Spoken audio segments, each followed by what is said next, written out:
हाँ जी, spring board की online class में आपका एक बार फिर से स्वागत है। हम पिछले 2 वीडियो गुर्जर प्रतिहार वंश के पढ़ रहे थे।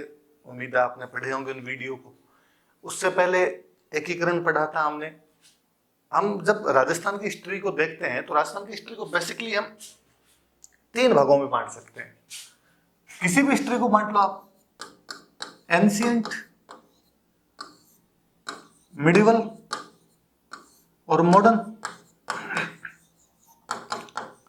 जब आप एंशियंट राजस्थान की बात करोगे तो एंशियंट राजस्थान में क्या आएगा? तो एंशियंट राजस्थान में आप पढ़ोगे कालीबंगा पढ़ लोगे, बेराठ पढ़ोगे, बयाना के बारे में, भीनमाल के बारे में, गणेश्वर की सभ्यता के बारे में, ये सब चीजें पढ़ोगे। जब हम मिडिवल की बात करते हैं तो मिडिवल में जितने भी अपने प्रिंसली स्टेट्स हुए थे, जितनी भी रियासतें थी, उन रियासतों में जो भी राजा महाराजा हुए, उन राजा महाराजाओं के जो युद्ध हुए, उनकी जो संधियां हुई, वो सारी चीजें हम मिडिवल के अंदर पढ़ लेते हैं।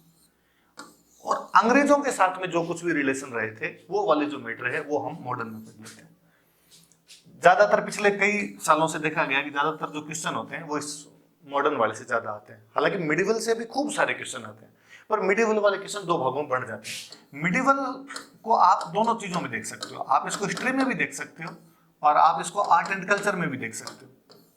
कि भाई आप वो कहते हो कि किसी किले का क्वेश्चन आया, कोई फोर्ट के बारे में पूछा, तो हम कह देते हैं कि ये तो आर्ट एंड कल्चर का क्वेश्चन है, आर्किटेक्चर का क्वेश्चन है, पर है तो वो मिडिवल हिस्ट्री से संबंधित। हम कोई पेंटिंग का क्वेश्चन पढ़ लेते हैं उसमें, हम किसी मंदिर मस्जिद के बारे में पढ़ लेते हैं उसमें, तो वो सब मिडिवल में ही आता है। तो पर हम उसको आर्ट एंड कल्चर में मान लेते हैं, तो हमें लगता है आर्ट एंड कल्चर के क्वेश्चन ज्यादा आते हैं और मिडिवल के राजा का युद्ध वगैरह सीधे कम पूछे जाते हैं। पर मॉडर्न वाला तो सीधा सीधा से लपड़ा है, यहाँ से खूब सारे क्वेश्चन आते हैं। मॉडर्न वाले में क्या क्या टॉपिक आते हैं? तो एक तो अपनी 1857 की रिवोल्ट आती है, फिर इसके बाद में जो पीजेंट मूवमेंट हुए थे वो आते हैं, जो ट्राइबल मूवमेंट हुए थे वो आते हैं, जो प्रजामंडल चले थे, और जो राजस्थान का इंटीग्रेशन हुआ था या राजस्थान का यूनिफिकेशन हुआ था उसके बारे में पढ़ते हैं। अब आप जब ये टॉपिक देखोगे तो यूनिफिकेशन पढ़ चुके हम, प्रजामंडल जो मुख्य मुख्य बड़े बड़े प्रजामंडल थे वो पढ़ ही लिए थे, जनजाति आंदोलन शुरुआत में बता दिए थे, किसान आंदोलन सारे के सारे पढ़ाए हुए। ये एक टॉपिक बच गया था क्योंकि तब किसान आंदोलन से शुरू किया था और उसके बाद उधर से आगे बढ़ गए, तो ये बचा हुआ था। कई बार खूब सारे कमेंट आते रहते हैं कि ये नहीं पढ़ा है, ये नहीं पढ़ा है, तो मुझे लगा आज ये पढ़ लेना चाहिए। हालांकि सिंपल सा टॉपिक है, ज्यादातर लोगों को आता है, फिर भी थोड़ी यूं चर्चा कर लेंगे, बात कर लेंगे, आप थोड़ी सुन लोगे बातें तो थोड़ा याद हो जाएगा कि सुनी हुई चीजें थोड़ी लंबे समय तक याद रह जाती। तो आज हम यही टॉपिक देखेंगे, 1857 की क्रांति, इसके बारे में पढ़ेंगे। अब जब 1857 क्रांति की बात करते हैं तो वैसे तो नॉर्मली जब भी ऐसा कोई टॉपिक लिया जाता है तो हम ये पढ़ते हैं कि उसके कारण क्या रहे थे, कॉजेज क्या थे, उसका रिजल्ट क्या निकला था, उसकी नेचर क्या थी। बोल बच्चन वाला सा पोर्शन थोड़ा ज्यादा होता है। मुझे लगता है यार वो वाला पोर्शन मैं ये टॉपिक पढ़ा दूंगा, उसके बाद एक साथ ही बता दूंगा कि कारण परिणाम प्रकृति वगैरह इनकी क्या रही थी, कॉजेज रिजल्ट और नेचर क्या थी उसकी। पहले जो सीधा सीधा अपना घटनाक्रम है हम वो पढ़ लेते हैं क्या था। पर जब आप 1857 की क्रांति की बात करते हो, आप जब रिवोल्ट की बात करते हो, म्यूटिनी की बात करते हो, तो किसके खिलाफ हुई? अंग्रेजों की। अंग्रेजों के भी किसके खिलाफ? तो उनके शासन के, उनके एडमिनिस्ट्रेशन के खिलाफ हुई। तो पहले ये तो जानना जरूरी हो कि उनका एडमिनिस्ट्रेशन किस प्रकार का था, उनका शासन किस प्रकार का था, तो हम थोड़ा सा वो पढ़ लेते हैं। 1817-18 में ये साल बड़ा महत्वपूर्ण सा चल क्या रहा था? अंग्रेजों के और मराठों के बीच में लड़ाई चल रही थी। अंग्रेजों के और मराठों के बीच में 3 युद्ध हुए थे और ये तीसरा युद्ध चल रहा था 1817-18 में उनके बीच में। भारत में मुगलों के बाद में सबसे बड़ी कोई शक्ति थी तो मराठे थे। मुगलों का पतन हो गया था तो अंग्रेजों को सबसे अधिक टक्कर यदि किसी से मिली तो मराठों से मिली। 3 युद्ध हुए इनके बीच में, तीसरा युद्ध 1817-18 में चल रहा था। मराठे कहीं ना कहीं प्रत्यक्ष अप्रत्यक्ष रूप से अपने राजस्थान पर नियंत्रण रखते थे, लूट मार करके ले जाया करते थे, यहाँ से टैक्स वगैरह करके ले जाया करते थे। तो जब अंग्रेजों ने मराठों को हराया या जब मराठों के खिलाफ युद्ध छेड़ा तो अंग्रेजों का ध्यान कहीं ना कहीं अपने राजस्थान की तरफ गया और उनको लगा राजस्थान की रियासतों के साथ में हमें संधियां करनी चाहिए। और जब मराठों का इंटरफेयर जैसे समाप्त हुआ, हमारे वाले राजा भी तैयार थे, उन्होंने अंग्रेजों के साथ में संधियां कर ली। अंग्रेज अपने साम्राज्यवाद को बढ़ाना चाहते थे, इसलिए संधियां करनी जरूरी थी, एक बड़ा सा कारण तो। और राजा जो थे वो अपने रियासत के जो आंतरिक मामले थे, सामंत बार बार उनको तंग करते थे, उनसे परेशान थे, इधर उधर से लूट मार हुआ करती थी, उनसे परेशान थे। उनको भी कोई एक बाह्य शक्ति, एक्सटर्नल पावर चाहिए थी जो उनको बचा सके, उनकी रक्षा कर सके। दोनों के जो हित थे वो आपस में मिल रहे थे, इंटरेस्ट आपस में मिल रहे थे, इसलिए दोनों ने 1817-18 में संधियां कर ली। जब 1817-18 में संधियां की, जब जो भारत का गवर्नर जनरल हुआ करता था वो हुआ करता था लॉर्ड हेस्टिंग्स। ये याद रख लेना आपने थोड़ा सा कि 1817-18 की जो संधियां थी वो कौन से गवर्नर जनरल के टाइम में की गई थी, तो भारत का गवर्नर जनरल लॉर्ड हेस्टिंग्स हुआ करता था, उसके टाइम में संधियां की गई। अब गवर्नर जनरल कहाँ रहता था, तो गवर्नर जनरल रहता था कलकत्ता, पर अपने नॉर्थ इंडिया के जो मामले थे वो कहीं ना कहीं दिल्ली से देखे जाते। तो दिल्ली का जो समय रेजिडेंट हुआ करता था उसका नाम था चार्ल्स मेटकॉफ। लॉर्ड हेस्टिंग्स ने चार्ल्स मेटकॉफ को कहा कि मेटकॉफ या तू राजस्थान वाली रियासतों के साथ बातचीत कर और यहाँ पे बातचीत करके संधियां की। तो अपने रियासतों के साथ में संधियां करने वाला कोई व्यक्ति था तो चार्ल्स मेटकॉफ था। बड़ा सा बहुत बार पूछा हुआ क्वेश्चन है कि राजस्थान की रियासतों के साथ संधियां करने वाला अंग्रेजों का अधिकारी कौन था, तो चार्ल्स मेटकॉफ था।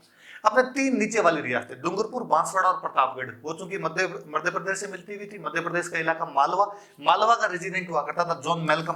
तो उन 3 के साथ डूंगरपुर, बांसवाड़ा, प्रतापगढ़ के साथ में जॉन वेलकम ने की थी। बाकी कोई एक आदमी, महत्वपूर्ण आदमी पूछे तो चार्ल्स मेटकॉफ था जो अपने साथ में संधियां कर रहा था। हालांकि इन संधियों के लिए माहौल बनाने का किसी ने काम किया था, तो कर्नल जेम्स टोड थे। हमारे राजस्थान के इतिहास के पितामह कह लो आप, राजस्थान के इतिहास के जनक कह दो, जो कर्नल जेम्स टोड थे, वो पहले से यहाँ पे राजस्थान के अंदर घूम रहे थे, कहीं ना कहीं राजाओं को तैयार कर रहे थे कि आप हमारा साथ दीजिए, आप हमारे साथ में संधियां कीजिए। तो कर्नल जेम्स टोड की भी खूब अच्छी भूमिका थी। और वो तो एक स्टेटमेंट ही है कि जालिम सिंह झाला का कभी नाम सुना हो, राजस्थान की राजनीति का एक बेहतरीन किरदार हुआ जालिम सिंह झाला।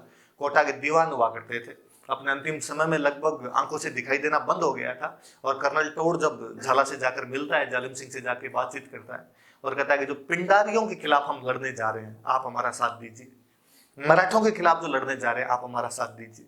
हालांकि जालिम सिंह झाला के पिंडारी और मराठों के साथ में बहुत अच्छे संबंध थे, उसके बावजूद जालिम सिंह झाला शायद आने वाले वक्त की नजाकत को समझ पा रहा था और उसने साथ देने का वादा किया था कर्नल टोड को। और उसने कर्नल टोड को उस दिन कहा था कि मुझे वैसे तो नहीं दिखाई दे रहा है, लेकिन फिर भी मैं देख रहा हूं कि आने वाले 10 साल के अंदर पूरे भारत के अंदर अंग्रेजों का राज स्थापित हो जाएगा।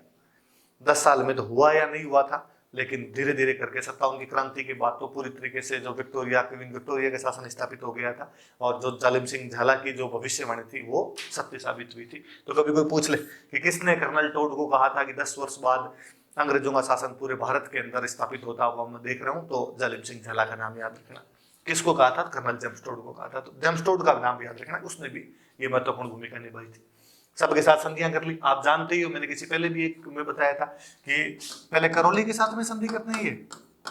1817 के अंदर करौली के साथ संधि की थी, कोटा के साथ संधि की थी और किशनगढ़ के साथ संधि की थी। बाकी वाली सब रियासतों के साथ में कर ली थी 1818। एक बची थी सिरोही के साथ में की थी 1823।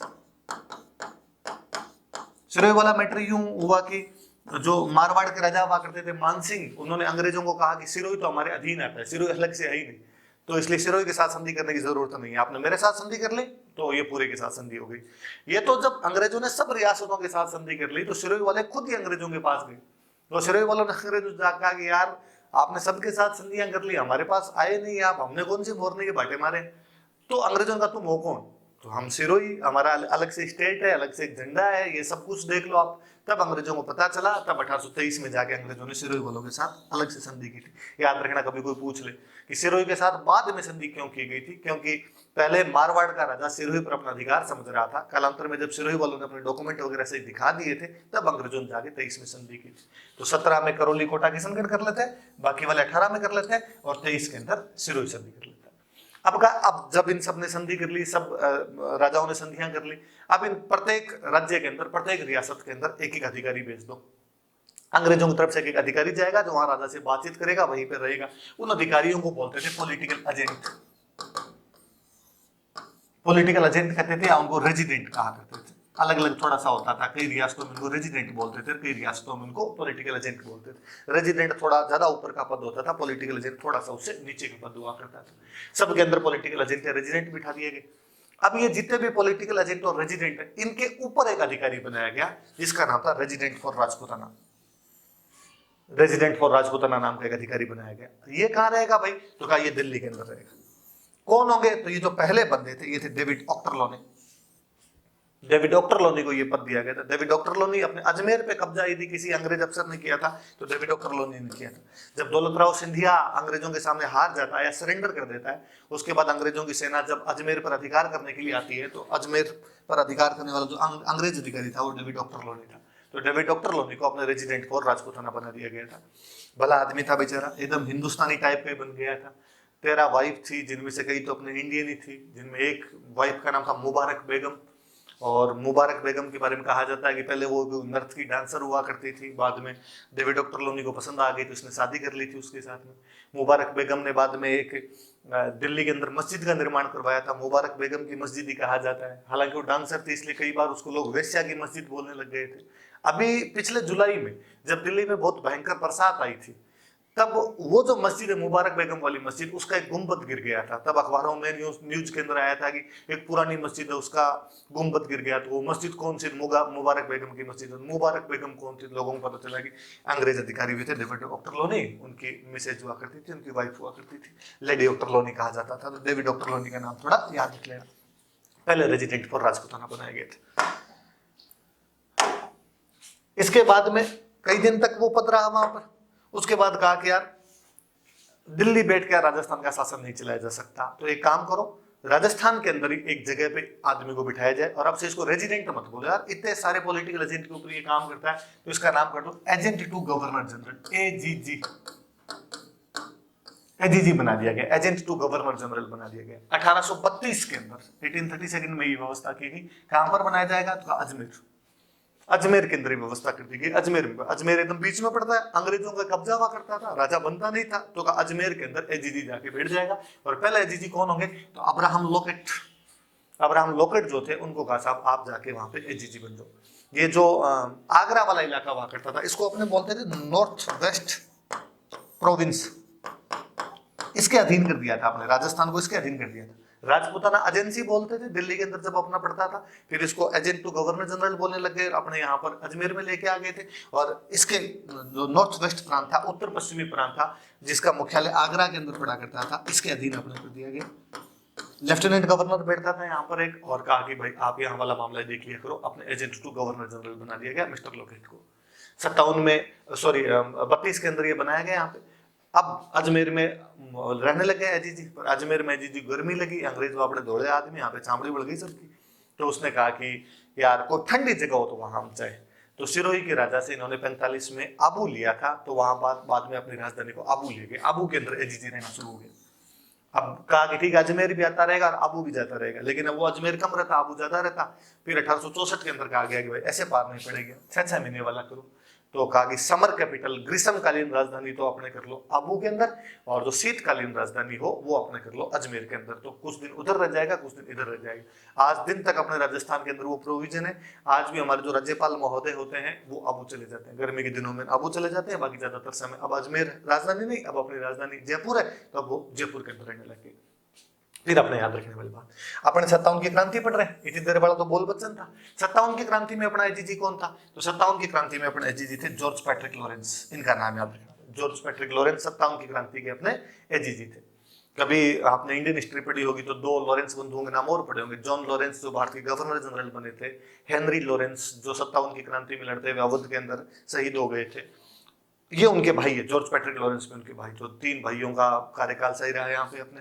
तो जॉर्ज पैट्रिक लॉरेंस 57 की क्रांति के टाइम अपने यहाँ पे एजीजी हुआ करते। एक्सपीरियंस था लंबा। ये पहले अपने मेवाड़ के पॉलिटिकल एजेंट थे, और मेवाड़ के पॉलिटिकल एजेंट से इनका प्रमोशन करके और एजीजी बनाया गया था। अब मेवाड़ के political agent George Patrick Lawrence थे। वैसे मेवाड़ का पहला पॉलिटिकल एजेंट कोई था तो जेम्स टोड था। मेवाड़ और हाड़ौती दोनों का पॉलिटिकल एजेंट बना के 1818 में जेम्स टोड को यहाँ पे भेजा गया था। इसलिए जेम्स टोड यहाँ पे लंबे टाइम तक रहा था, तो राजाओं के कांटेक्ट में रहा, बड़े अधिकारियों के कांटेक्ट में रहा, इसलिए हिस्ट्री लिखने में सक्षम हो पाया था। तो ये थोड़ा याद रखना आप। इसके बाद में अब जब अंग्रेज यहाँ पे रहते हैं, उनकी छावनी, उनका यहाँ पे ऑफिस है। अब जब राजाओं के साथ संधियां की थी तो अंग्रेजों ने सीधा सीधा अपने राजाओं को कहा था कि हम आपकी रक्षा करेंगे और उसके बदले में आप हमें रुपए दे देना। अब जब रक्षा करेंगे तो रक्षा करने के लिए आपको सैनिक रखने पड़ेंगे, तो सैनिक जहां पे रहते हैं उसको हम बोलते हैं छावनी।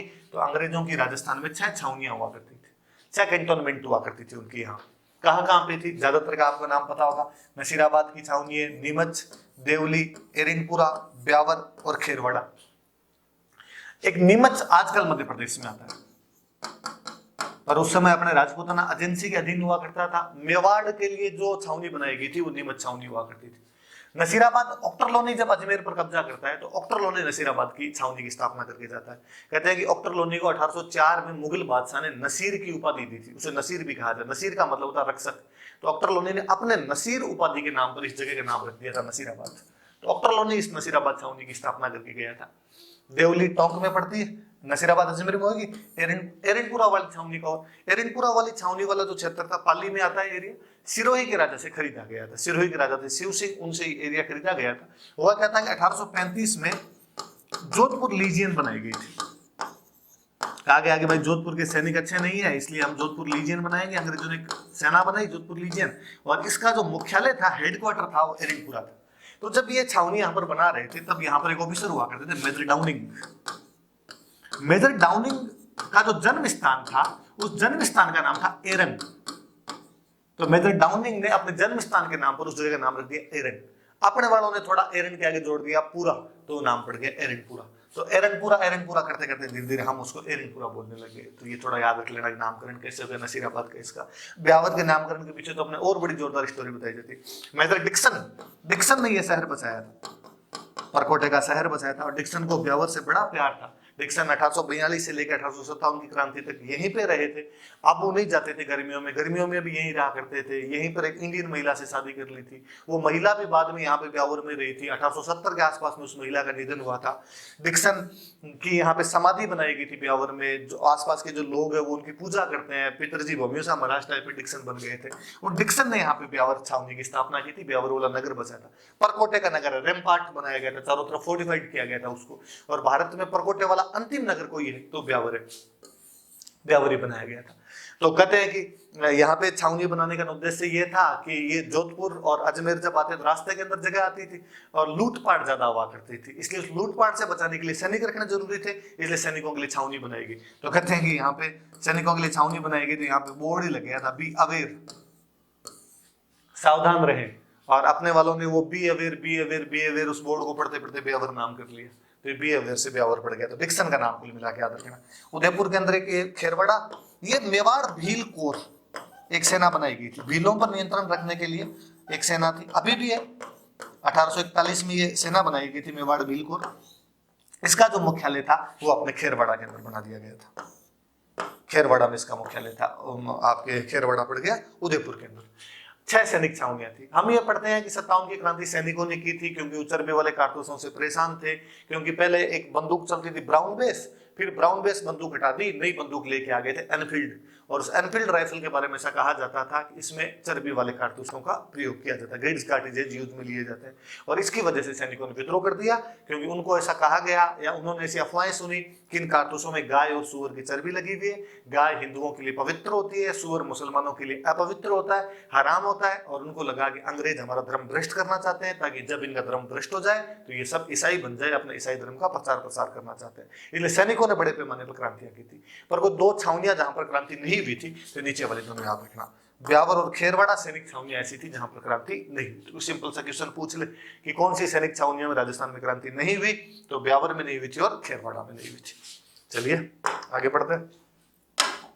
अब हम कह रहे हैं सबसे पहले भाई नसीराबाद के अंदर हुई थी। भारत में क्रांति की शुरुआत होती है 10 मई को। मेरठ वाली जो छावनी थी वहां पे 20वीं नेटिव इन्फेंट्री होती है, वो क्रांति की शुरुआत कर देती है। अपने पास में सूचना थोड़ी लेट आई। 19 मई को अपने पास में यहाँ पे एजीजी के पास में सूचना आ गई थी। और जैसे एजीजी के पास में 19 मई को सूचना आई, एजीजी ने हाथों हाथ सारे राजाओं को लेटर लिखे और एजीजी ने कहा कि भाई साहब, कोई किसी भी राज्य के अंदर क्रांति नहीं होनी चाहिए। ऐसा कोई भी मामला आए हमारे खिलाफ कोई हो तो तुम दबाने का काम करना। अपने राजाओं ने हाथों हाथ लिखा साहब चिंता ही मत करो, पत्ता नहीं हिलने देंगे हम तो यहाँ पे हमारी रियासतों में, आप थोड़ा अपना खुद का ही देख लेना। अब इधर अपने अजमेर में, अजमेर अंग्रेजों का मुख्य अड्डा हुआ करता था। अजमेर के अंदर एक टुकड़ी थी वहां पे 15वीं नेटिव इन्फेंट्री, बंगाल की इन्फेंट्री थी 15वीं नेटिव इन्फेंट्री, ये अजमेर के अंदर थी। और अंग्रेजों को ये लगा इस टुकड़ी को मेरठ की, बंगाल की जो भी क्रांतियां थी उनकी बात पता थी, और अंग्रेजों को लगा कि यार इनमें ये भावना है क्रांति वाली 15वीं नेटिव इन्फेंट्री वालों में, और कल को इन्होंने यदि अजमेर में क्रांति कर दी, अजमेर में कब्जा कर लिया तो हमारे लिए लफड़ा हो सकता है, इसलिए इस टुकड़े को अजमेर में नहीं रखना चाहिए। इसलिए जो 15 नेटिव इन्फेंट्री थी इनको कहा कि तुम नसीराबाद जाओ। तो साहब अजमेर की रक्षा कौन करेगा? तो अजमेर में हम ब्यावर से एक लोकल पलटन बुला लेंगे, और अपने राजस्थान की एक लोकल पलटन बुला ली गई, मेरवाड़ा, मेरवाड़ा रेजिमेंट हुआ करती थी। इनको कहा कि तुम आ जाओ यार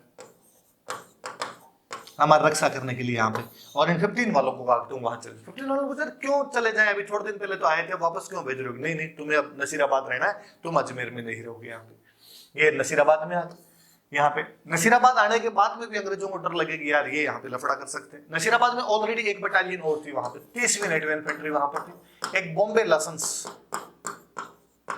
बॉम्बे लांसर्स जो थी वो वहां पे थी। ये जो बॉम्बे लांसर्स थी इसके लिए कहा जाता था कि ये थोड़ी अंग्रेजों के वफादार है, इसलिए अंग्रेजों ने ये जो बॉम्बे लांसर्स थी इसके जो सैनिक थे इनको कहा कि इनका थोड़ा ध्यान रखना, 15 नेटिव इन्फेंट्री वालों को ध्यान रखो, गश्त करने शुरू कर दी, और इनके हथियार ले लिए वहां पे 15 नेटिव इन्फेंट्री वालों के, और तोपों के अंदर गोले गोले भरवा के एकदम तैयार कर लिया कि कल को थोड़ा बहुत भी कुछ होता है तो अपने हाथों हाथ इनके ऊपर प्रत्युत्तर इनको दे दिया जाएगा। अब ये 15 वालों को बड़ा अजीब सा लगा कि यार ये हमारे साथ क्या किया जा रहा है। तो इन 15 वालों का एक सैनिक हुआ करता था बख्तावर सिंह, और बख्तावर सिंह ने जो नसीराबाद छावनी के अंदर जो अंग्रेजों का अफसर था प्रिचार्ड, प्रिचार्ड अफसर था यहाँ पे नसीराबाद छावनी में अंग्रेजों का, जिसने किताब लिखी थी बाद में, म्यूटिनी इन राजपुताना नाम से बहुत अच्छी किताब लिखी इसने, जिसमें 57 की क्रांति के बारे में लिखता है कि राजस्थान में म्यूटिनी किस प्रकार हुई थी। बख्तावर सिंह प्रिचार्ड से पूछता है कि यार आपको हम पे भरोसा नहीं है क्या? प्रिचार्ड उसका कोई जवाब नहीं देता है, प्रिचार्ड बात को टाल जाता है। ये 27 मई की इन बातें हैं। अब इनको लगा कि यार पार नहीं पड़ेगी, इसलिए इन लोगों ने 28 मई को यहाँ पे क्रांति कर दी। शुरुआत में जो 30th नेटिव इन्फेंट्री थी वो इनका साथ नहीं देती, पर इन्होंने चढ़ाया कि मर गए, ऐसे क्या कर रहे हो, तुम हमारा साथ ही नहीं दे रहे हो, मुर्दे हो क्या? तो ये भी तैयार हो गए, और 30 तारीख को 30वीं नेटिव इन्फेंट्री भी तैयार हो जाती है। क्या किया जाए?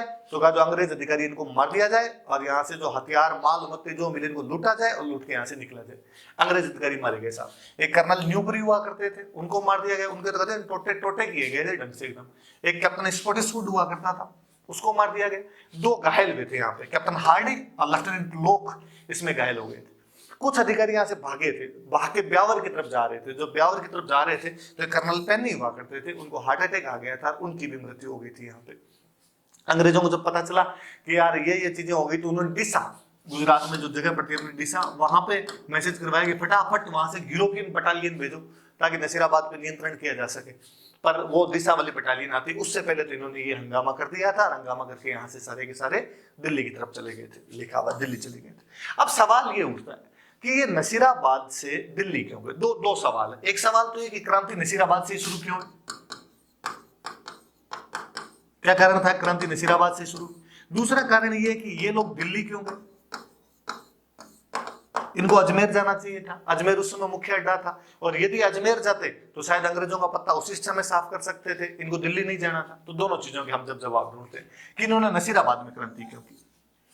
नसीराबाद में क्रांति का एक कारण तो ये कि जब इन 15 नेटिव इन्फेंट्री वालों को अचानक बिना बताए जब अजमेर से नसीराबाद भेज दिया गया था, तो इनमें अंग्रेजों के प्रति अविश्वास की भावनाएं आ गई थी, और इनको लगा कि यार हमारे पर अंग्रेज विश्वास नहीं करते हैं, और उस उत्तेजना के अंदर आके इन्होंने नसीराबाद के अंदर क्रांति कर दी। दूसरा, अंग्रेज गलती कर रहे, इनको भेजा वो तो भेजा, इन बॉम्बे लाइसेंस वालों को, इनको और कहा कि गश्त लगाई जाए, इनके हथियार ले लिए थे, इनके ऊपर तोपे चढ़ाने का प्रयास किया गया था, इस वजह से सैनिक नाराज हो गए थे। फिर कहते उस टाइम नसीराबाद के जो बाजार थे उनके अंदर कई साधु और फकीर घूम रहे थे, और वो चर्बी वाले कारतूसों की बात सबको बता रहे थे। और इधर अंग्रेजों ने भी एक ऑर्डर निकालने शुरू किए कि ये जो चर्बी वाले कारतूस है इनको हटा दिया जाए। तो अब जो सैनिकों का शक था वो यकीन के अंदर बदल गया। अच्छा तुम हटा रहे हो इनको, तब तो पक्का ही कुछ ना कुछ गड़बड़ थी। तो दो तीन कारण थे जिसकी वजह से क्रांति नसीराबाद से शुरू हो गई थी। एक तो अविश्वास की भावना थी, फिर ये अंग्रेजों ने इनके ऊपर थोड़ी सख्ती करने की कोशिश की थी, फिर नसीराबाद में वो साधु और वो फकीर घूम रहे थे जिन्होंने चर्बी वाले कारतूसों की बात को छावनी तक पहुंचाने का प्रयास किया था। दूसरी बात ये कि दिल्ली क्यों गए, इधर क्यों नहीं गए, इसका रीजन ये था कि नसीराबाद से जब ये निकले थे तो एक इनके लूट का सामान बहुत ज्यादा था इनके पास में। तो इनको लगा इतना लूट का सामान लेके और बीच में अब अजमेर की तरफ इधर जाएंगे, अपने दिल्ली की तरफ ही चलते हैं। पहली बात तो दिल्ली की तरफ ही क्यों चलते हैं, अजमेर की तरफ क्यों नहीं। तो क्रांति बहादुर शाह जफर के नाम से की जा रही थी, अंतिम मुगल बादशाह बहादुर शाह जफर उनके नाम से की जा रही थी, और दिल्ली मुख्य केंद्र बना हुआ था। और सब लोगों के दिमाग में यह था कि जब अंग्रेज यहां से चले जाएंगे तो अपनी राजधानी दिल्ली बनेगी, अपना राज बहादुर शाह जफर के पास में आएगा। इसलिए हर आदमी दिल्ली जाके, हर आदमी बहादुर शाह जफर के सामने जाके अपनी जो योग्यता थी, अपना जो विश्वास था उनके सामने प्रकट करना चाहता था, और कहीं ना कहीं उनसे कंफर्मेशन लेना चाहता था कि देखो हम आपके साथ खड़े। इसलिए दिल्ली तो इनको जाना ही था, पर फिर भी अजमेर की तरफ जा सकते थे, उधर पहले अजमेर को कब्जे में करते फिर दिल्ली चले जाते। तो उसका रीजन ये कि इनके पास लूट का सामान बहुत ज्यादा था, फिर इनके साथ में महिला और बच्चे भी थे। तो इनको लगा यार इधर जाएंगे, महिला और बच्चे अपने साथ में, कई घायल सैनिक अपने साथ में, लूट का सामान ज्यादा है। उधर डीसा से सेना आ रही थी, तो डीसा वाली सेना इधर जल्दी आ सकती है, इसलिए अपने को नहीं जाना चाहिए। फिर अजमेर में जो मैगजीन का किला था वहां पर अंग्रेजों ने ये जो डिक्सन था, डिक्सन ने अपना एक जो लेफ्टिनेंट था उसको वहां पे मैगजीन भेज दिया था, अजमेर में भेज दिया था। अजमेर के किले को मैगजीन का किला कहते हैं। अंग्रेज अपने हथियार रखते थे, इसलिए उसको मैगजीन का किला, जो अकबर ने बनवाया था अकबर का किला जिसको कहते हैं, उसको हम मैगजीन का किला भी कहते हैं। उसको लूटना या उस पर कब्जा करना इतना सरल भी नहीं था। तो लूट का सामान ज्यादा था, दिशा से सेना आ रही थी, घायल सैनिक बच्चे थे साथ में, महिलाएं थी साथ में। ये जो आपका मैगजीन का किला था उसको लूटना इतना सरल भी नहीं था। सब दिल्ली जाके बहादुर शाह जफर को अपना नेता बनाना चाहते थे, दिल्ली क्रांतिकारियों का मुख्य गढ़ था, इसलिए वहां पे जाना चाहते थे। ये कुछ कारण थे जिसकी वजह से ये सारे लोग दिल्ली गए। तो कभी कोई नॉर्मली पूछ ले तो याद रखना कि दिल्ली क्यों चले गए थे, या क्रांति नसीराबाद में क्यों हुई थी। 28 मई को जब ये नसीराबाद में क्रांति होती है, तो 28 मई को नसीराबाद में ये खबरें छन छन के पहुंची नीमच। जब नीमच खबरें पहुंची तो यहाँ पे 2 जून को अंग्रेजों का एक अफसर हुआ करता था, कर्नल एबोट। कर्नल एबोट ने सारे भारतीय सैनिकों को बाहर निकाला, और भारतीय सैनिकों को बाहर निकाल कर सौगन खाओ, हिंदू सारे गंगा जी की सौगन खाओ, मुसलमान सारे कुरान की सौगन खाओ कि अंग्रेजों के खिलाफ किसी भी प्रकार की क्रांति नहीं करेंगे। बाकी सब सैनिकों ने तो भाई सौगन खा ली। उन सैनिकों में एक सैनिक हुआ करता था मोहम्मद अली बेग, और मोहम्मद अली बेग ने कहा कि नहीं साहब मैं कोई कसम नहीं खा रहा, और उसने कहा कि कसम अंग्रेजों ने भी खूब खाई थी। अंग्रेज जब आए थे तब इन्होंने कहा था कि हम किसी भी रियासत का विलय नहीं करेंगे, पर अभी थोड़े दिन पहले हमारे अवध में आपने क्या किया, हमारा जो वाजिद अली शाह था उस पर आपने बेड गवर्नेंस का आरोप लगाया, कुशासन का आरोप लगाया, और कुशासन का आरोप लगाकर कलकत्ता भेज दिया। जब तुम अवध के मामले में अपनी कसमें तोड़ सकते हो तो हम किस चीज की कसम खाएं। और उसने कह दिया भाई साहब कि कसमें वादे इनमें कुछ ही नहीं पड़ा है, मैं कोई कसम नहीं खा रहा हूं। तो याद रखना भाई कौन सैनिक था जिसने ऐसा करने से मना कर दिया, तो मोहम्मद अली बेग था।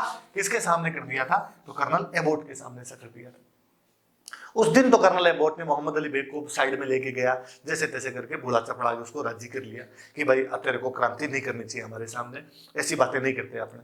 लेकिन वो बातें ज्यादा अंदर बैठी हुई थी। 3 जून को हीरा सिंह के नेतृत्व में इन्होंने भी क्रांति कर दी। वहां पर जो भी अंग्रेज रहते थे उनको मारना शुरू किया। कहते एक सार्जेंट था, उस सार्जेंट की पत्नी को और उसके बच्चों को मार दिया था और उनको आग के अंदर डाल दिया था। वहां से सैनिक निकले, वहां से निकले तो अपने नीमच मेवाड़ के पास में पड़े। अपने मेवाड़ के अंदर अपने एक जगह पड़ती थी शाहपुरा। शाहपुरा का जो राजा था उसका नाम था लक्ष्मण सिंह, और लक्ष्मण सिंह ने विद्रोही सैनिकों का पूरा समर्थन किया, सहयोग किया, मैं तुम्हारे साथ खड़ा हूं। यहां से ये आ गया देवली, 5 तारीख को देवली पहुंचते हैं। देवली के अंदर वैसे तो ये देवली वाली छावनी की कोटा कंटिजेंट के लिए बनाई गई थी, एक सेना हुआ करती थी कोटा कंटिजेंट, इसके लिए बनाई गई थी। पर एक कोटा कंटिजेंट तो पहले से मथुरा गई हुई थी, तो यहाँ पर एक महिदपुर टुकड़ी थी, वो महिदपुर टुकड़ी इनके साथ में हो गई। उसने कहा हम भी आपके साथ में, और सारे सैनिक यहाँ से दिल्ली की तरफ चले गए। तो देवली के अंदर तो बाद में अपने जहाजपुर से 800 मीणाओं की भर्ती की गई थी, मीणा सैनिकों की, और उन मीणा सैनिकों को यहाँ पे देवली छावनी के अंदर रखा गया था कि यार छावनी के अंदर कोई ना कोई तो रहो, और ये सब यहाँ से निकल के आगे चले गए थे। जब इन्होंने वहां पे अंग्रेजों को मारना शुरू किया था नीमच में, तो वहां से 40 अंग्रेज भाग गए थे। अगले में हम पढ़ेंगे। तो पहले तो सीधा सा इतना ध्यान रखना कि मोहम्मद अली बेग ने कस्में खाने से मना कर दिया था कर्नल एबोट के सामने।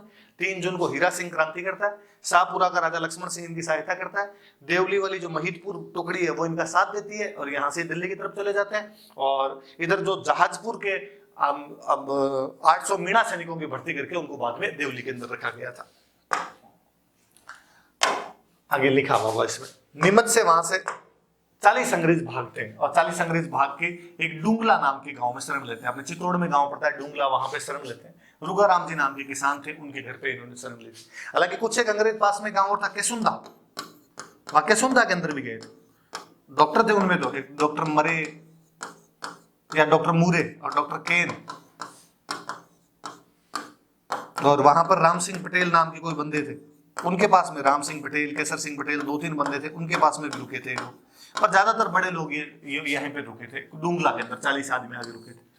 इधर जो मेवाड़ का पॉलिटिकल एजेंट था सोवर्स, उसको जब समाचार मिला मेवाड़ वाले पॉलिटिकल एजेंट को कि यार ऐसे ऐसे क्रांति हो गई नीमच में, हमारे आदमी भागे हैं, वो बेचारा गया, उसको पता चला 40 तो वहां डूंगला में फंसे हुए, उनके पास गया, उनको लेके उदयपुर गया।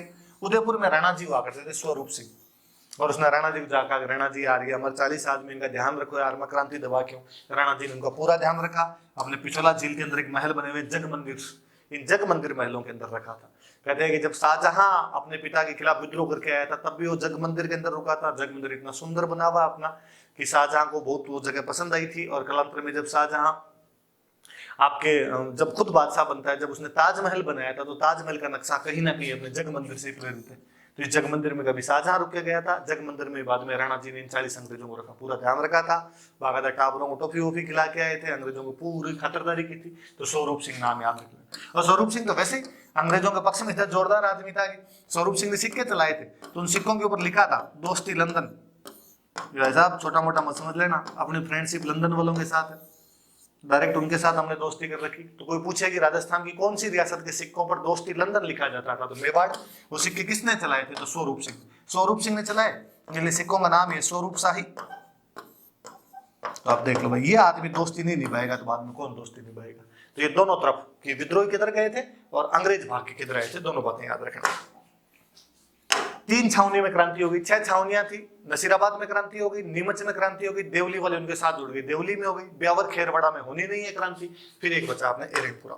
मैंने अभी शुरुआत में आपको बताया था कि एरंडपुरा में जोधपुर लीजियन जब 1835 में बनाई गई थी तो उसका मुख्यालय बनाया गया था जोधपुर लीजियन। जोधपुर लीजियन में जो एरंडपुरा छावनी थी यहाँ पे, इसके कोई 90 सैनिक आबू भेजे हुए थे। आबू में एजी जी का बंगला है, तो उसकी रक्षा करो। पूर्वीय सैनिक थे, पूर्वी दिशा के यूपी साइड के सैनिक होते तो हम उनको पूर्वीय सैनिक बोलते थे। 21 अगस्त को उन पूर्वीय सैनिकों ने वहां पे क्रांति कर दी थी। और वहां जो छावनी का अधिकारी था होल, उसके बंगले पर आक्रमण कर दिया था। और कहते हैं यहाँ पर तो जो अपना एजीजी था जॉर्ज पैट्रिक लॉरेंस, उसका बेटा अलेक्जेंडर था, वो यहाँ पे घायल हुआ था उसके अंदर। तो ये भी याद रख लेना आपने। फिर यहाँ पे क्रांति की, फिर वहां से आबू से एरंडपुरा आए 23 तारीख को। और अपने बाकी साथियों का कि चलो भाई अपने यहाँ से चलते हैं, तो इनका चलो नारे लगाते हुए चले, मारो फिरंगी दिल्ली चलो। अंग्रेजों को फिरंगी कहा जाता था, सबको सब जाना कहाँ पे देख लो, दिल्ली। शीतल प्रसाद नाम करके एक नेता थे इनके, एक नेता का नाम था मोती खां, देख लो दोबारा, शीतल प्रसाद और एक थे मोती खां और एक थे तिलक राम। ये नेतृत्व करते हुए यहां से आगे बढ़ते हैं, मारो फिरंगी दिल्ली चलो के नारे लगाते हैं। तो एरंडपुरा वाले सैनिक और क्रांति कर देते हैं, यहाँ से दिल्ली की तरफ जाने का प्रयास करते हैं। ये दिल्ली की तरफ जा रहे थे, रास्ते में इनको एक बंदा मिलता है, खेरवा नाम की जगह पे इनको एक बंदा मिला। पाली के अंदर की जगह पड़ती है खेरवा, वहां पर इनको मिले आउवा के सामंत। आउवा मेवाड़ रियासत का प्रथम श्रेणी का ठिकाना हुआ करता था। और आउवा के सामंत थे कुशाल सिंह चांपावत। वो कुशाल सिंह जी इनको मिले, और कुशाल सिंह जी का भाई साहब किधर, तो इनका हम तो दिल्ली जा रहे हैं और दिल्ली बहादुर शाह जफर के साथ में जाके लड़ेंगे, वहां पे हम क्रांति करेंगे। कुशाल सिंह चांपावत की मारवाड़ के राजा के साथ नहीं बनती थी। मारवाड़ का राजा था तख्त सिंह। अब तख्त सिंह की थोड़ी बात सुनिए। तख्त सिंह बेसिकली गुजरात में एक जगह पड़ती है ईडर। ईडर के लिए कहा जाता है कि ईडर जोधपुर के भाई बंधुओं की रियासत थी, कि जोधपुर वालों का राजाओं का कोई एक भाई था, वो ईडर चला गया था। इसलिए और ईडर में जाके नई रियासत स्थापित कर ली थी। इसलिए जब भी जोधपुर में को राजा मर जाता, बेटा नहीं होता, तो ईडर से गोद लाते। ईडर में को राजा मर जाता, बेटा नहीं होता, तो जोधपुर से गोद लेके जाते। जोधपुर वाले मान सिंह की जब मृत्यु हुई तो उसके बेटा नहीं था, इसलिए तख्त सिंह को ईडर से गोद लेके आए थे। ये गुजराती आदमी था, इसकी मारवाड़ियों से बनती नहीं थी, इसलिए सामंतों के राजाओं के बीच में क्लेश चल रही थी। एक मामला और हुआ, अहुआ के पास में एक जगह पड़ती है बिठोड़ा। बिठोड़ा का सामंत मर गया, वहां का जो फ्यूडल लॉर्ड था वो मर गया, नया कोई फ्यूडल बनाना था। कांस जो कुशाल सिंह था, इसने कहा कि मैं कहूं उस आदमी को बनाया जाए, पर तख्त सिंह नहीं माना। तख्त सिंह ने एक नए आदमी को बना दिया, कानजी नाम के आदमी को बना दिया। और उल्टा तख्त सिंह ने कहा कि तू बीच में ज्यादा बोलता है, तेरे पे 3000 रुपए का जुर्माना है। कुशाल सिंह ने जुर्माना जमा नहीं करवाया, वो तो कोई बात नहीं, उसने जाके कानजी को मार दिया। जिस व्यक्ति को जोधपुर के राजा द्वारा सामंत अपॉइंट किया गया है, आप जाके उसको मार देते हो, इसका मतलब आपने जोधपुर के राजा के खिलाफ बगावत कर दी। तो जोधपुर के राजा के खिलाफ विद्रोह हो रखा था, और कुशाल सिंह को कहीं ना कहीं पता था कि जोधपुर के राजा की सेना आएगी, मेरे को लड़ना तो पड़ेगा जोधपुर के राजा के खिलाफ। इसलिए जब ये सैनिक जा रहे थे, एरनपुरा छावनी वाले सैनिक जा रहे थे, तो कुशाल सिंह चंपावत ने इनको कहा कि क्यों ना हम सब मिलके लड़े, क्यों आप दिल्ली जा रहे हो, क्यों ना हम सब अहुआ के अंदर लड़े। इंटेलिजेंट आदमी था और उनको पटाने में कामयाब हो गया, और एरनपुरा वाले सारे के सारे जो फौजी थे वो कुशाल सिंह के साथ में आ गए। कुशाल सिंह के साथ में अब अंग्रेजों को पता चला कि हमारे विद्रोही दिल्ली जा रहे थे, लेकिन कुशाल सिंह उनको अहुआ ले गया, तो अब अंग्रेजों के खिलाफ भी विद्रोह कर दिया। तो अब कुशाल सिंह के खिलाफ जब भी सेना आती तो अंग्रेजों की सेना भी आती और जोधपुर की सेना भी आती। तो पहला युद्ध तो बिठोड़ा में हुआ, बिठोड़ा का युद्ध हुआ 8 सितंबर। जोधपुर के राजा ने अपना एक सेनापति भेजा कुशल राज सिंह भी, अंग्रेजों ने अपना एक सेनापति भेजा कैप्टन हीथकोट। सामने कुशाल सिंह चंपावत लड़ रहा था, कुशाल सिंह चंपावत जीत जाता है, क्योंकि इसके साथ आसपास के सामंत आ गए थे, मैं आगे बताऊंगा कौन कौन से आ गए थे, और एरनपुरा छावनी वाले सैनिक इसके साथ में हो गए थे। उल्टा इन्होंने जोधपुर के जो किलेदार था, जो फोर्ट की रक्षा करने वाला था, ओनाड सिंह पंवार, वो शहीद हुआ था। इसके अंदर 76 सैनिक राज्य की सेना के उधर मारे गए और युद्ध जीत गए। अब जब एजीजी को पता चला, जॉर्ज पैट्रिक लॉरेंस को पता चला कि यार बिठोड़ा में 8 सितंबर को हमारी और जोधपुर वालों की सेना गई थी और हार के आ गई, उसने कैसे कैसे हो सकता है, मैं खुद आऊंगा। और दूसरा युद्ध लड़ने के लिए पैट्रिक लॉरेंस खुद आ गया।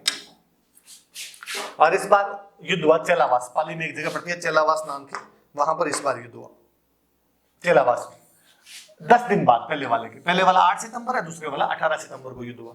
जॉर्ज पैट्रिक लॉरेंस कौन, एजीजी था अपना, ये आ गया। और इसने जोधपुर के पॉलिटिकल एजेंट को कहा, मैकमेसन पॉलिटिकल एजेंट हुआ करता था, तू भी आजा, दोनों भाई भाई मिलकर लड़ेंगे, मारेंगे। इस बार सामने कुशाल सिंह चंपावत लड़ ही रहा था, लेकिन इस बार फिर कुशाल सिंह चंपावत जीत जाता है, विद्रोह जीत जाते हैं। उल्टा मैकमेसन बापड़ा बहुत भोला भला सीधा आदमी था, और ये जब मैकमेसन आ रहा था, पैट्रिक लॉरेंस की सेना पहले आ गई थी, पैट्रिक लॉरेंस की सेना और कुशाल सिंह के बीच में लड़ाई हुई।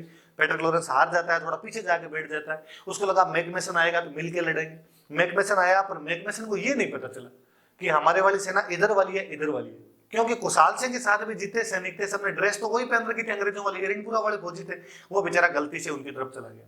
उन्होंने जाते का उन्होंने पकड़ा मैकमेसन को, पकड़ के मैकमेसन का सिर काट दिया, सिर काट के अहुआ के किले पर लटका दिया और गीत गाए, ढोल बाजे चंग बाजे भेड़ो बाजे बांकियो, मैकमेसन ने काट के अहुआ माथे टांगियो। तो मतलब ये नृशंस हत्या की थी मैकमेसन की। तो पर भला आदमी था बेचारे को, अकाल मौत मरा। इसलिए मैकमेसन की तो वहां चेलावास के पास में समाधि बनी हुई है, आसपास के लोग मैकमेसन की पूजा करते हैं, भूमियों साहब बाबू जी। पर इस युद्ध में दोनों अंग्रेज आए थे, एक तरफ से अपने वाले लड़ रहे थे, इसलिए इस युद्ध का नाम ये काले गोरों का युद्ध। काले मतलब अपने वाले, गोरे मतलब गोरे थे, काले गोरों का युद्ध भी कहा जाता है। कोई पूछे भाई काले गोरों का युद्ध कौन सा, तो चेलावास का युद्ध। अब जब ये मैकमेसन को मारा, उसके बाद तो अंग्रेजों में ये दहशत फैल गई, और अंग्रेजों में ये बात फैल गई कि अहुआ के अंदर एक कोई देवी माता है, सुगाली माता, और जब तक अहुआ वालों के पास में सुगाली माता है, इनका कोई कुछ भी नहीं बिगाड़ सकता। इसलिए अपने अजमेर वाले अंग्रेजों ने तो यहाँ से जाने से मना कर दिया कि हम तो भाई साहब इनके खिलाफ लड़ने के लिए नहीं जाएंगे। फाइनली जो कैनिंग था, भारत का गवर्नर जनरल था, उसने बॉम्बे से सेना भेजी, कर्नल होम्स को भेजा, और उसने कहा इस बार अहुआ में जाके मरो। और जोधपुर वाले राजा ने कहा तुम आओ सही, मैं भेज रहा हूँ साथ में, हंसराज जोशी को भेजा। 20 जनवरी को युद्ध शुरू किया। शुरुआत में कुशाल सिंह चंपावत लड़ता है, लेकिन बाद में कुशाल सिंह चंपावत को लगा पार नहीं पड़ेगी, इसलिए दिन शाम को आंधी आई हुई थी, आंधी में फायदा उठा के कुशाल सिंह चंपावत मेवाड़ की तरफ निकल जाता है कि मेवाड़ से सहायता लेके आऊंगा। और उसका छोटा भाई था, लांबिया का सामंत था पृथ्वी सिंह, उसको कहा भाई तू संभाल। 5 दिन तक अहुआ की जनता ने अंग्रेजों का मुकाबला किया, लेकिन फाइनली 24 जनवरी को अंग्रेज यहाँ पे कब्जा करने में कामयाब हो जाते हैं। और कहते हैं जैसे होम्स ने कब्जा किया, होम्स ने कहा भाई जाओ सुगाली माता का वो लाओ रे, क्योंकि सुगाली माता यदि इनके पास गई तो वापस जीत जाएंगे। तो सुगाली माता की मूर्ति उठा के ले गए। और कहते हैं अजमेर में जो राजपूताना म्यूजियम था, अपने राजस्थान का पहला म्यूजियम था राजपूताना म्यूजियम, इसी मैगजीन के किले के अंदर ही बनाया गया था।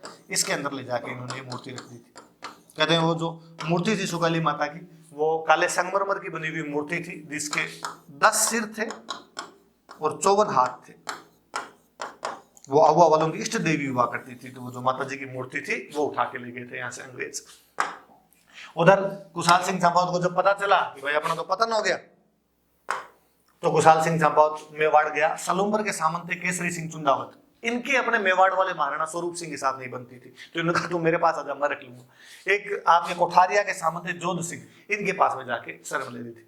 जोध सिंह जी तो वैसे ही, और जोध सिंह जी ने आपके नाना साहब को शरण दी थी, पेशवा नाना साहब को शरण दी थी। जोध सिंह जी ने भीमजी चारण को शरण दी थी। ये भीमजी चारण जो अंग्रेजों को गंगापुर के अंदर लूट लेते हैं, उनको शरण दी थी। तो जोध सिंह तो वैसे ही शरण देने वाला आदमी था, तो इन्होंने कुशाल सिंह को अपने पास में शरण दे दी। पर आहुआ वाला संघर्ष अपने आप का महान संघर्ष है। अपने कवि गिरवर दान हुए, उन्होंने इसके ऊपर 3 दोहे लिखे, राजस्थानी में बोले तो छप्पे लिखे हैं, और उन्होंने कहा है कि आहुआ का संघर्ष है वो भारत की आजादी का संघर्ष है। तो अपने नाम याद रख लें कि कवि गिरवर दान ने ऐसा कहा। कवियों का खूब योगदान रहा। आपने तो सूर्यमल मिशन ने 57 की क्रांति के बारे में लिखा है, और बाकायदा वो तिथि तक बताते हैं कि ये जेठ बदी पंचमी को क्रांति शुरू हुई। उन्होंने तो अपने दोहों में इसका तक वर्णन किया सूर्यमल मिशन ने। तो फिर ये कुछ दिन तो यहाँ पर रहे इनके पास में कुशाल सिंह जी। फिर कुशाल सिंह जी को लगा यार पार नहीं पड़ेगी, तो फाइनली जाके 8 अगस्त 1860 को अंग्रेजों के खिलाफ सरेंडर कर दिया था। नीमच में सरेंडर किया था, कोई पूछे तो ध्यान रख लेना। नीमच में सरेंडर किया, और अंग्रेजों का भाई ये अपना पकड़ा गया आदमी, अपने खिलाफ क्रांति की थी, फांसी लगाई जाए। कुशाल सिंह ने कहा रुको तो सही आप। अंग्रेजों ने जिस किसी विद्रोही को पकड़ा था सबको मार दिया था, पर कुशाल सिंह ने कहा अरे सुनो, मैंने आपके खिलाफ क्रांति नहीं की, मैंने जोधपुर के राजा तख्त सिंह के खिलाफ क्रांति की थी। आप चेक तो करो यार, सारे डॉक्यूमेंट तो चेक करो। अंग्रेजों ने फाइनली चेक किए, और यह आदमी अंग्रेजों को बनाने में कामयाब हो गया। और अंग्रेजों ने कहा कि नहीं साहब, कुशाल सिंह ने हमारे खिलाफ क्रांति नहीं की, इसलिए कुशाल सिंह को छोड़ दिया जाए। हालांकि बाद में कुशाल सिंह आहुआ तो नहीं जा पाए थे, अपनी मृत्यु पर्यंत 1864 तक उदयपुर के अंदर रहे थे। इनकी जांच के लिए जो कमीशन बना था वो टेलर कमीशन था, पर बाद में टेलर कमीशन गठन किया गया 10 नवंबर 1860 को इनको यहाँ से छोड़ दिया गया था। बाद में उदयपुर रहने लग गए थे, और 1864 में उदयपुर में इनकी मृत्यु हो गई थी। बाद में इनके बेटे थे देवी सिंह जी, देवी सिंह जी को बाद में आहुआ की जागीर मिल गई थी। ऐसा नहीं है कि कुशाल सिंह जी अकेले अंग्रेजों के खिलाफ लड़े थे, इनका साथ देने वाले और खूब सारे सामंत थे। कौन कौन थे? तो ये 3 बेसिकली नाम याद रखना, शिवनाथ सिंह आसोप, बिशन सिंह गुलर और अजीत सिंह आलिनियावास। नीचे वाले देख लेना, जोत सिंह बोगावा थे, प्रेम सिंह बांता थे, चांद सिंह बसवाना थे, जगत सिंह तुलगिरी थे। तो ये 3 नाम ज्यादा याद रखना आपने, इनके बारे में पूछा जाता है। और उन्होंने भी इनका शिवनाथ सिंह आसोप का ज्यादा याद रखना। कहते हैं कि जब यहाँ पे 2 युद्ध हो गए थे आपके, ये दोनों बिठोड़ा और चलावास वाला युद्ध हो गया था, उसके बाद एरनपुरा वाले फौजियों का हम दिल्ली जाएंगे, तो उनको दिल्ली ले जाने वाले शिवनाथ सिंह आसोप। हालांकि 10 नवंबर के आसपास में और 1857 को नारनौल के पास में ये अंग्रेजों की एक सेना से हार जाते हैं। अंग्रेजों का अफसर था, उसका नाम था ब्रिगेडियर गेरार्ड से हार गए थे, हार के वापस आ गए थे। पर वापस आने के बाद भी कहते हैं इन्होंने 35 दिनों तक बड़सू नाम के स्थान पर लड़ाई लड़ी थी।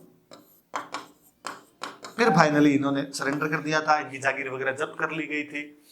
ये जो बिशन सिंह गुलर थे, अजीत सिंह आलिनियावास थे, इनकी भी जागीरें जब्त कर ली गई थी, इनको तो वापस ही नहीं दी थी। ये बाद में शेखावाटी चले गए थे, शेखावाटी में डाके वाके मारने लगे थे, डाकू बन गए थे ये वहां पे जाके।